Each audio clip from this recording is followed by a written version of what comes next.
என் அன்பு சகோதர சகோதரிகளே, ஆண்டவராகிய இயேசு கிறிஸ்துவின் ஈடு இணையற்ற நாமத்தில் என் அன்பின் வாழ்த்துக்கள். இன்றைய முத்து எனும் இந்த சிறிய தியானத்தின் மூலமாய் உங்களை சந்திப்பதிலே மகிழ்ச்சி அடைகிறேன். கர்த்தருடைய பெரிதான கிருபையினால நேற்று வரைக்கும் நம்ம மன்னிப்பை குறித்து தியானித்தோம். பிரியமான கர்த்தருடைய பிள்ளைகளே, அநேகர் இந்த நாட்களில் மன்னிக்க ஆண்டவர் பலன் கொடுத்தார் என்று சொல்ல இப்படிப்பட்ட சாட்சிகளை கேட்க கர்த்தர் கிருபை பாராட்டினார். ஒருவேளை தயவு செய்து இதுலேயும் மன்னிக்காமல் இருந்திருந்தா, யாரையாவது மன்னிக்க வேண்டியது இருந்தால், மன்னிப்பு கேட்க வேண்டியது இருந்திருந்தா, நீங்கள் உடனே அதை காலதாமதம் செய்யாமல் மன்னிச்சிருங்க. காரணம் என்னென்னா, நமக்கு தேவன் கொடுத்த இந்த வாய்ப்பு என்னைக்கு வேணாலும் நம்முடைய ஜீவன் நம்மளை விட்டு பிரியலாம். எனவே நம்ம கண்களை மூடும்போது சாத்தான் ஒருத்தன்ட்ட தான் நமக்கு பகையை வச்சிருக்கணுமே தவிர வேற எந்த சூழ்நிலையிலும் நம்ம வேற யார் மேலேயும் பகையை வளர்க்காதீங்க.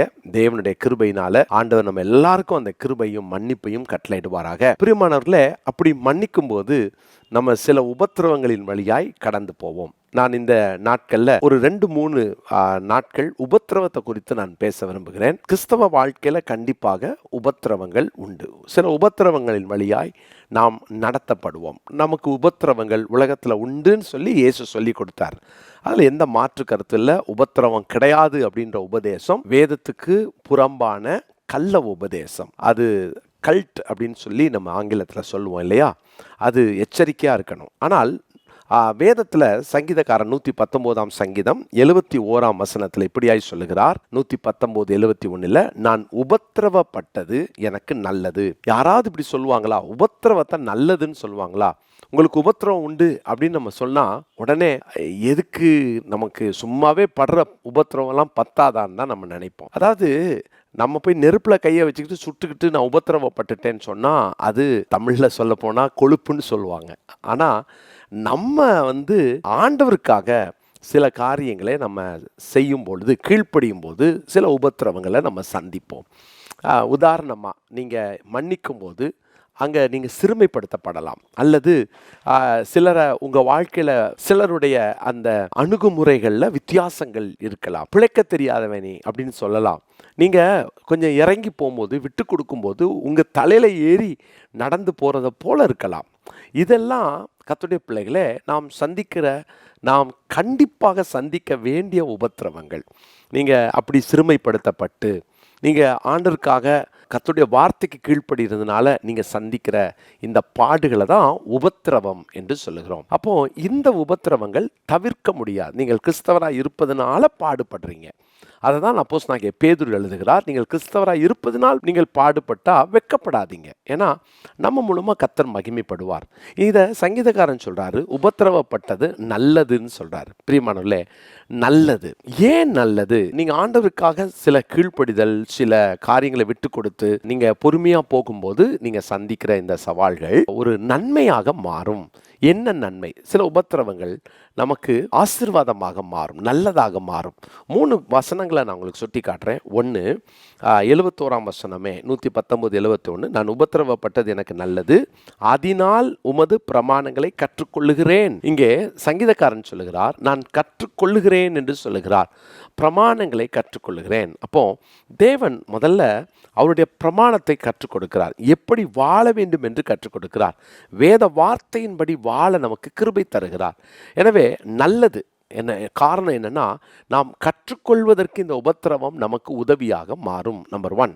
இரண்டாவதாக 119 சங்கீதத்தின் 67 வசனத்தை நான் வாசிக்கிறேன். 67 நான் உபத்திரவப்படுவதற்கு முன் வழி தப்பி நடந்தேன், இப்பொழுதோ உம்முடைய வார்த்தையை காத்து நடக்கிறேன். இரண்டாவது, சரியான வழிக்கு திருப்பப்படுகிறேன். உபத்திரவம் என்னை சீர்படுத்துகிறது.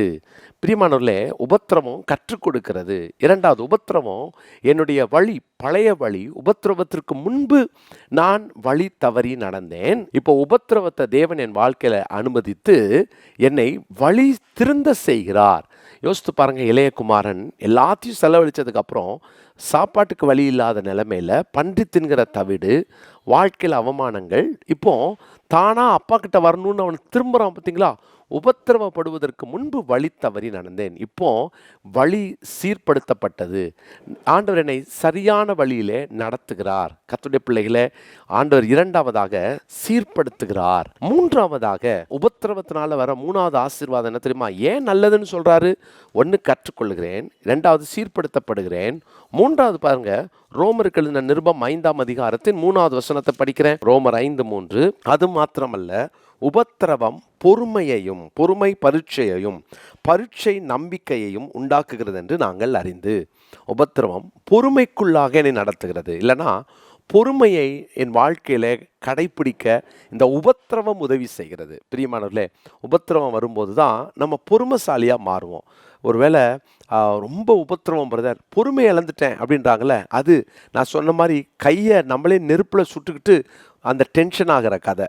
ஆனால் உபத்திரவத்தின் வழியாய் கடந்து போக போக நம்முடைய டென்ஷன்ல இருந்து நம்ம வெளியே வருவோம். அதாவது பொறுமைசாலியாக மாறுவோம். சிலருடைய லைஃப்லலாம் நிறைய பாடுகளை அனுபவிச்சதுக்கப்புறம் அவங்க வாழ்க்கையில் எந்த பிரச்சனையுமே அவங்களுக்கு ஒரு பெரிய பிரச்சனையாக தெரியாது. ஏன்னா பொறுமையை கற்றுக்கொண்டார்கள்.